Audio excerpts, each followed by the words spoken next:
Hi everyone. Today, I invite you to step back with me into the year 1918.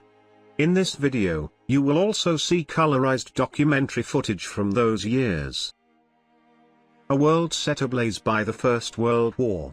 And in the shipyards of America, something unexpected is happening.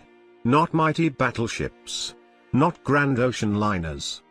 But humble workhorses, steam-powered cargo ships built in a furious race against time. One of them was the SS Agawam. Now, Agawam never became famous. It fought no legendary battles, carried no treasure, and never sank in icy waters. But its story, short, bright, and undeniably tragic, captures the spirit of an era when ambition clashed with cold, hard reality. Agawam was meant to be a supership. Not because of firepower or armor, but because of speed of construction.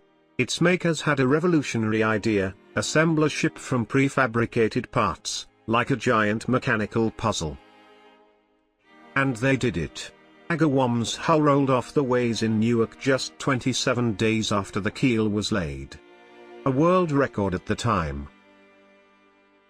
The Submarine Boat Corporation, the company behind it, celebrated Agawam as a miracle of modern engineering. But in the rush, something was lost. People whispered that such ships, built cheap and fast, suffered from weak assembly and mediocre materials.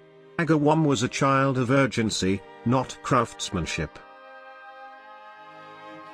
To understand why ships like Agawam were born in such frantic haste, we must go back 1 year earlier, to 1917. The United States enters the war. And immediately discovers a devastating truth: this industrial giant lacks the very thing it needs most, a merchant fleet. Factories could build weapons. Farms could grow food. But America had no ships to carry its lifeline across the Atlantic. British cargo vessels were already overstretched, and German U-boats were sending them to the bottom faster than they could be replaced. It was a global naval blockade, and the United States faced the same fate as Russia: resources in hand, but no way to move them. America, a nation with endless coastline, suddenly found itself trapped. The answer became a rallying cry: ships will defeat the submarines. And so the government created the Emergency Fleet Corporation, an audacious program with an impossible mission: build a merchant fleet from nothing, in record time, and multiply the nation's tonnage several times over. How did they do it? Through 3 pillars of a shipbuilding revolution. First, steel. Before the war, many cargo ships were still wooden. But now, the entire country pivoted towards steel, plates, rivets, boilers, engines. Ships like Agawam were fully steel-built, stronger, larger, more modern. Second, standardization. Ships stopped being unique works of art. They became templates. Blueprints repeated endlessly. Components were made inland at factories, then rushed to shipyards that behaved more like giant assembly plants. That's why Agawam was finished in 27 days. She was stitched together from modules built ahead of time. It was mass production. Floated on water. And third, national mobilization. New shipyards sprang up everywhere, on the coasts, on the Great Lakes, along rivers. Men and women trained from scratch, learning to rivet, weld, assemble. It was an industrial D-Day, a battle fought with hammers and blueprints instead of guns. But the ships born of this feverish effort, including our Agawam, became victims of their own success. When the war abruptly ended, the United States found itself with a massive surplus of brand new cargo vessels. Many were never truly needed. They rusted at piers or were sold for scrap not long after completion. Yet the mission had succeeded. America had gained not just a fleet, but independence. No longer would its trade and security rely on foreign ships.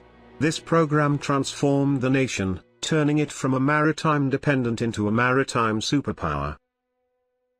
And in this whirlwind of ambition, steel, and urgency, our protagonist, the SS Agawam, was born. One among thousands. A steel soldier forged for a great cause. She served her quiet, uneventful voyages, doing the work she was built to do. And when her purpose ended, she was quietly retired, like many others from her generation. Agawam's legacy is not a tale of glory, but a reminder.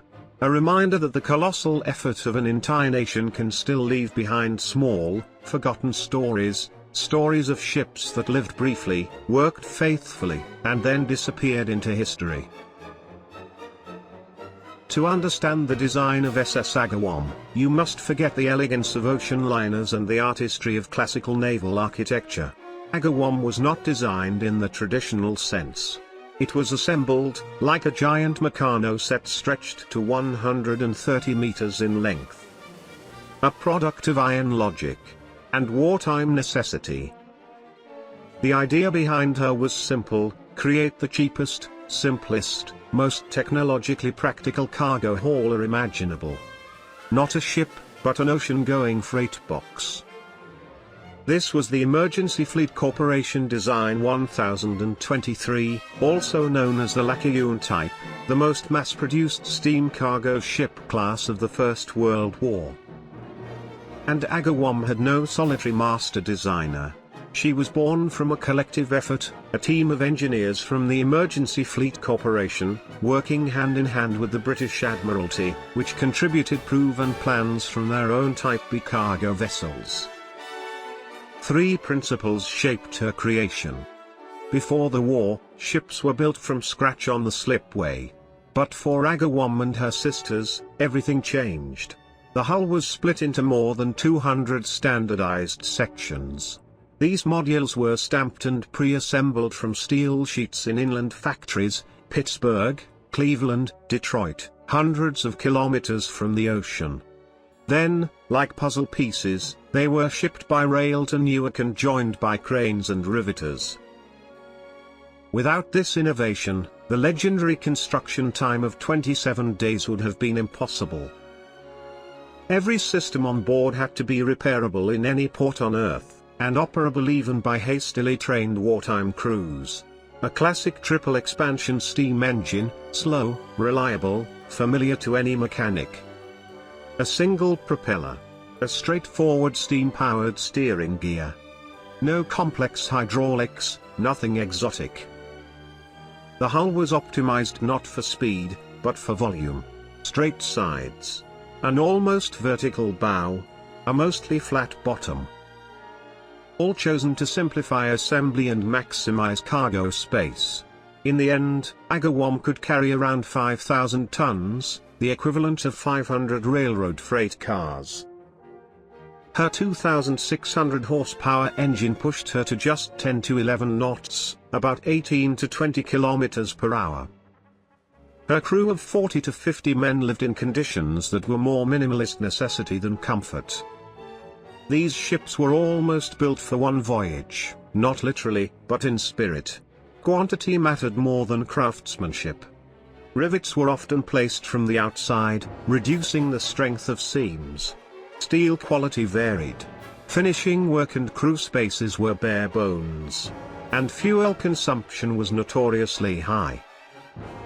He embodied the transition from the age of shipwrights to the age of engineering technologists. An algorithm that helped win the war, yet in a world of peacetime competition proved too simple and too costly to operate. It became obsolete almost as soon as it left the slipway, but it was ships like these Agawams that laid the foundation for modern mass-production commercial shipbuilding. On September 19 she completed her engine dock trials, and by October 1 her construction was officially finished. But only a week later, as she left the yard to load fuel, oil began leaking from her fuel pipes. Agawam was forced to limp back for repairs. On October 22 she made a short trial run to Yonkers and back and was tentatively accepted by the shipping board, despite needing more engine work. Around the same time, she loaded 4,093 tons of refined sugar bound for Italy. A fully loaded trial followed, and once again her engines failed. Burnt gears had to be replaced before she could attempt another test. Finally, on December 12-13, a 40-hour sea trial delivered acceptable results. The next day Agawam set sail for Genoa. 3 days later, she turned back. Salt water had somehow entered her boilers, forcing yet another round of repairs. Her first real voyage began on January 1, 1919. With the same sugar cargo still on board, Agawam sailed straight into heavy storms. Her fuel oil was thick and dirty, clogging the feed system and limiting her to half speed. Crew members were violently seasick, and the ship began running out of fresh water for the boilers. On January 7, Agawam diverted to Bermuda. She waited weeks for a Westinghouse engineer to overhaul her engines and oil system. Only on January 29 could she leave Hamilton, and then she was delayed again by a powerful storm over St. George's. After this almost cursed journey, Agawam finally reached Genoa on February 18. Only to be ordered onward to Naples, where she arrived the next day. Once unloaded, she departed for New York on March 10 and, after more stormy seas, completed her 92-day maiden voyage on April 2. Later that summer, she sailed once more, this time with grain to Constantinople and Batumi, returning to Philadelphia at the end of July. After her troubled early voyages, SS Agawam entered regular service under the Mississippi Shipping Company, sailing between the Gulf of Mexico and the United Kingdom. In late September she left Philadelphia for New Orleans, loaded her cargo, and departed Port Eads on October 13 with a hold full of barley bound for Hull. But fate had other plans. Mid-Atlantic, Agawam picked up a distress call from the Norwegian steamer SS Agawam, drifting helplessly after losing its propeller shaft. For an entire day, in the middle of a fierce storm, Agawam fought to get a tow line aboard. At last she succeeded, hauling the disabled ship to St. Michael's on October 31, a rare moment of heroism for a vessel known more for breakdowns than glory. From there, Agawam resumed her run, reaching England on November 12.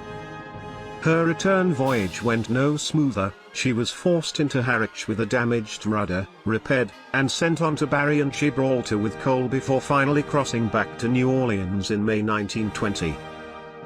The year 1920 saw 2 more transatlantic trips, and in early 1921 she carried cargo to Salonika, returning to Savannah that May.